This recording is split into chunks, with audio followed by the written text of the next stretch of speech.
Welcome back नाजरीन। अच्छा जी, बात यह है कि अभी पिछले दिनों मैंने ये नोट किया कि अब आजकल ना नौजवानों में, बच्चों में, जो हमारी यंग जनरेशन है ना, यंग जनरेशन में बहुत ज़्यादा डिप्रेशन, एंग्जाइटी और इन चीज़ों के प्रॉब्लम्स बहुत ज़्यादा हैं। और इसकी वजह बताई जाती है कि वक्त बदल गया, हालात कुछ और तरह के हो गए हैं, अब डिवाइसेस हैं, टेक्नोलॉजी है और चीज़ें हैं, और अब काम बहुत है वगैरह वगैरह मुख्तलिफ इसके मामलात। मुझे याद आया कि हमने एक मरतबा पढ़ा था कि एक साइकोलॉजिस्ट थे अमेरिकन, बहुत मशहूर हुआ करते थे, अब तो नहीं है वो इस दुनिया में। उनका नाम था हैरी हार्लो। एक्सपेरिमेंट किया करते थे बच्चों पे, और मतलब बंदरों पे उस वक्त इजाज़त थी कि आप एक्सपेरिमेंट्स कर सकते हैं। तो वो बच्चों की, नौजवानों की साइकी को, नफ्सियात को समझने के लिए वो तजर्बात किया करते थे बंदरों को इस्तेमाल करके। अब एक एक्सपेरिमेंट उनका मुझे याद आया कि वो बड़ा मशहूर है वो उनका, कि उसमें उन्होंने किया ये 1950 या 60 की बात है। उन्होंने किया ये कि उन्होंने एक छोटा सा बंदर का बच्चा लिया और उसे एक कमरे में छोड़ दिया, और उस कमरे में 2 आर्टिफिशियल बंदर माएँ, मंकी मदर्स उन्होंने बनाई। अब उन दोनों मंकी मदर्स में फ़र्क क्या था? फ़र्क ये था कि एक जो मदर थी वो लोहे के जंगले से तामीर थी और उसमें से सिर्फ खुराक आती थी, यानी उसे दूध मिलता था पीने को। जो दूसरी मदर थी वो बनी हुई थी कपड़े की, उसको वो हग कर सकता था, उसका पोस्चर ऐसा था कि वो बड़े आराम से जाके उसकी गोद में बैठ सकता था, उसे हग कर सकता था, उसे टच कर सकता था, और उसका जो टच था, वो जो कपड़े की बनी हुई थी, उसका जो टच था वो ऐसा ही था जैसे बंदर की असल माँ का एक फीलर होता है, एक टच होता है, एक महसूस कर सकता है वो। तो उन्होंने एक मरतबा नहीं, कई मरतबा ये तजर्बा किया कि बंदर के किसी छोटे बच्चे को उसमें छोड़ा और 24 घंटे में उसको नोट किया वो क्या करता है। फिर एक और केज बनाया जिसमें सिर्फ वो लोहे की बनी हुई जो माँ थी, जो उसको खुराक वक्त पे देती थी, जब चाहे जितना चाहे वो खाना खाए, वहाँ से जितना चाहे दूध पिए और उस कमरे में रहे। और एक और केज बनाया जिसमें सिर्फ वो माँ थी जिसके पास देने को खुराक नहीं थी, लेकिन वो थी warm, soft to touch, feel बहुत ओरिजिनल होती थी। फिर उसने क्या किया कि मुख्तलिफ औकात में बंदरों को डराया, उसके अंदर एक ऐसी मशीन फेंकी उस बंदर के बच्चे को डरा देती। अब आते हैं फाइंडिंग्स की तरफ। मैं इसके बारे में कोई अथॉरिटी तो नहीं हूं, लेकिन मुझे ये लगता है कि गालिबन, और बहुत गालिब इम्कान यही है कि आजकल का जो मसला है ना नौजवान नस्ल का, वो यही है जो इसकी फाइंडिंग्स थी। इसकी फाइंडिंग्स ये थी कि वो बच्चा जिसको लोहे की बनी हुई एक माँ और सॉफ्ट और ओरिजिनल टच वाली माँ मिली, वो 24 में से 23.5 घंटे उस माँ को हग करके गुजारता, उसको गले लगा के गुजारता जो कपड़े की बनी हुई थी। और लोहे की बनी हुई माँ के पास सिर्फ वो दूध पीने जाता और वापस लौट आता। और किसी एक बंदर ने भी कोई और इंस्टिंक्ट शो नहीं की कि हाँ भाई इसका रुझान इधर हो गया होगा। तमाम बच्चों ने यही किया। फिर जिस बच्चे के पास लोहे की माँ थी, खुराक देती थी वक्त पे, उस माँ के पास पलने वाला जो बच्चा है वो उसके पास बिल्कुल नहीं जाता था, किसी कोने में पड़ा रहता था सिर्फ दूध पीने के लिए, यानी गुजारा उसने भी आधा ही घंटा उसके पास। और उस पर मजीद ये कि जो ऐसा बच्चा था जिसके पास खुराक नहीं थी, सिर्फ माँ थी और it was soft to touch, और उसकी गोद में बैठ सकता था, उसे गले लगा सकता था, वो बच्चा खुराक के बगैर भी तंदुरुस्त रहा। वाह वाह वाह, क्या बात है। और जिस बच्चे के पास खुराक देने वाली लोहे की जंगले की बनी हुई माँ थी, उसको वायर्ड मदर वो कहता था, स्टील वायर्ड मदर, उसका बच्चा जो था वो ज़हनी तौर पर मफलूज और बीमार हो गया। जब उसने वो बच्चे वापस जंगल में छोड़े तो जिस बच्चे के पास लोहे की माँ थी, उस बच्चे को क्योंकि वो टच नहीं मिला था, गोद में नहीं बैठा था, माँ को गले नहीं लगाया था, तो ना वो समाज में मिल सका और वो ज़हनी तौर पे मफलूज रहा।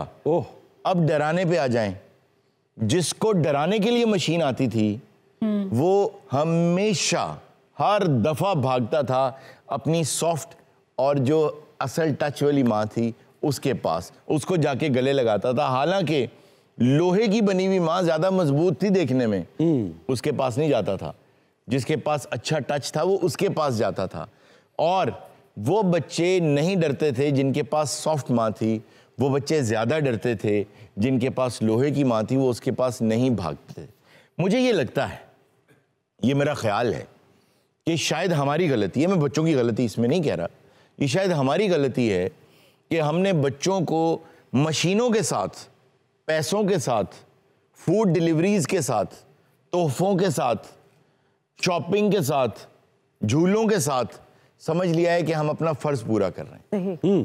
शायद ये हमारी गलती है, हम अपना फर्ज पूरा नहीं कर रहे। मुझे ये लगता है कि हमें अपने बच्चों को, अभी वक्त है, एक ह्यूमन टच की जरूरत है, हग करने की जरूरत है, उन्हें गले लगा के रखने की जरूरत है।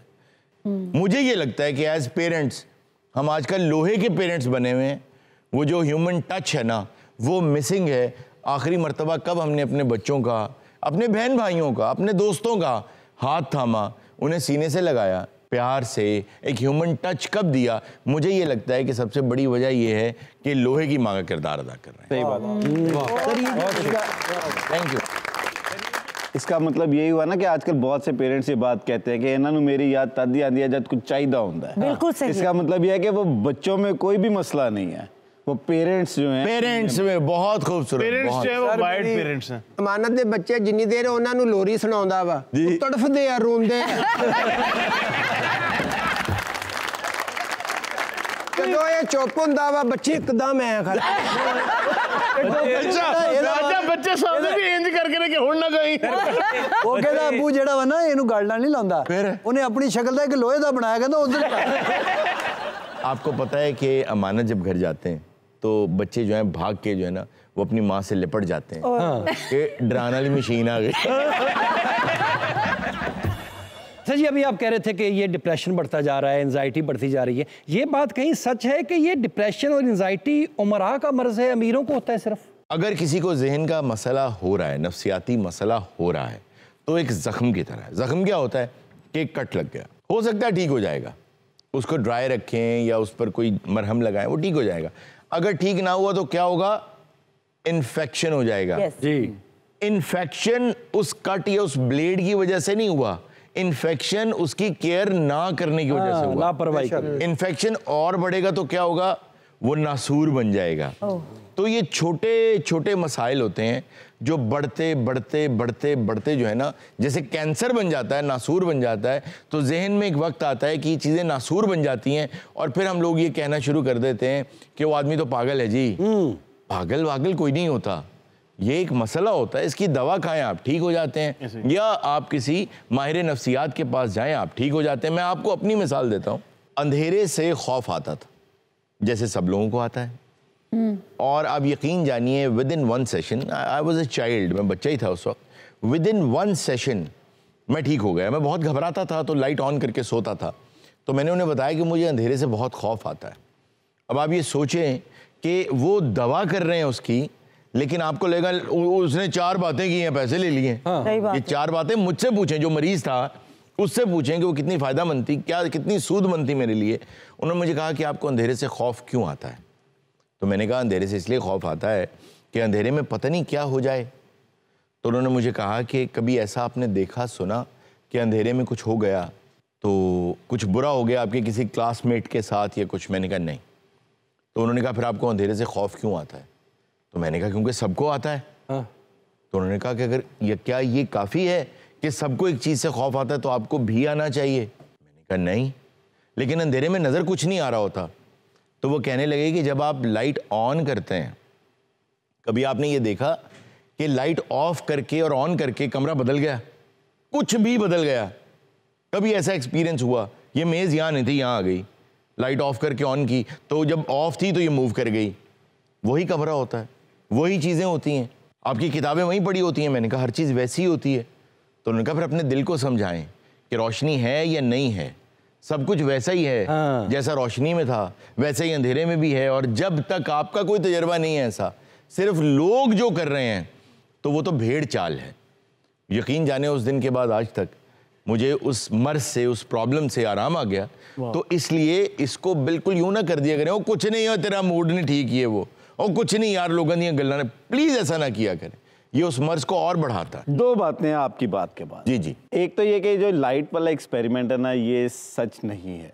ठीक है। क्योंकि अमानत ने ये एक दफा गाना सुनाना था, गाना सुना रहा था, बच्चे सब बैठे हुए थे, जी। तो लाइट चली गई। ठीक है। जैसे ही लाइट आई तो बच्चे सब गायब। और दूसरी सीरियस बात ये कि इसमें तो अब कोई डाउट नहीं है कि आपके जो भी मेंटली इश्यूज हैं, जो भी साइकेट्रिक आपके इश्यूज चल रहे होते हैं, उनका इलाज ही करवाना चाहिए। बिल्कुल। लेकिन आपको एक सेशन, हर हफ्ते आपको सेशन लेना पड़ता है। वो सेशन अलॉन्ग विद मेडिसिन आपको कम से कम 20,000 का पड़ता है, जो मेरे ख्याल में बहुत लोअर मिडिल क्लास या इवन सब मिडिल क्लास फैमिलीज भी फ्रीक्वेंट बेसिस पे अफोर्ड नहीं कर सकते। इसका ऑल्टरनेट क्या होना चाहिए, इसका हल क्या निकलना चाहिए? क्योंकि ये प्राइसेस तो कम नहीं होने वाली। नहीं, तो इलाज कहाँ पे तलाश किया? गरीब आदमी तो नेरे को डरदा ही नहीं, वो तो साए नाल सीधा हो जाता, कौन है तू ਓਏ ਸਾਡੇ ਕੋ ਕੀ ਲੈਣਾ ਹੀ ਮਾਮਾ, ਕੀ ਲਈ ਸਾਡੇ ਕੋ ਰਹਿ ਕੀ ਗਿਆ ਸਾਡਾ, ਜਾ ਕੰਮ ਕਰ। ਹਨੇਰੇ ਨੂੰ ਕਹ ਰਿਹਾ ਜਾ ਕੰਮ ਕਰ ਜਾ। अरे मैं नेरे ਨੂੰ ਚਪੇੜਾ ਮਾਰਿਆ तेरी में। तो बाद में पता चलता जिस साए का मामा कह रहा था वो मामा ही था। आपने जो बात की है ना दानिश साहब, ये बड़ा अहम मसला है। कुछ मसाइल होते हैं जो इज्तमाई मसाइल होते हैं, उन्हें कोई एक आदमी ठीक नहीं कर सकता। ऐसे कुछ ऐसे हल होते हैं जो इज्तमाई तौर पे हो सकते हैं, वो हल एक अकेला आदमी नहीं कर सकता। इसीलिए ये जो आप प्रॉब्लम बता रहे हैं, इस तरफ हुकूमत को निगाह करनी चाहिए, क्योंकि जो आज के बच्चे हैं ये कल के बुजुर्ग हैं जी, वाह, ये हमारे ही मुल्क के कल को चलाने वाले हैं। बेशक। तो इनकी नफ्सियात, इनके ये मसाइल, हम जैसे देखते हैं कि बहुत बड़ी परसेंटेज है बच्चों की जो स्टंटेड ग्रोथ का शिकार है। तो ये तो आपका अपना मुस्तकबिल है, कल को जब आपने बूढ़े होना है तो इन्होंने मुल्क चला रहे होना है। तो मेरा ये ख्याल है कि माहिर नफ्सियात को, हुकूमत को ये चाहिए कि ऐसे माहिर नफ्सियात उनको मुफ्त में, बिल्कुल फ्री में, क्योंकि पाकिस्तान में इलाज फ्री होना चाहिए बिल्कुल, तो उनको लाना चाहिए सामने और लोगों को उन तक रसाई देनी चाहिए। और मैं अपने दोस्तों डॉक्टरों से भी मैं दरख्वास्त करूंगा कि प्रो बोनो भी काम शुरू करें। यहाँ तो सब कुछ बना लिया है, फिर आगे के लिए भी तो कुछ बनाना है, तो प्रो बोनो भी स्टार्ट करें। गोगा गया डॉक्टर को, कहता जी मैनू नेरे जो डर लगता, डॉक्टर कहता बाहर निकल जा, मैनू तेरे को लगन।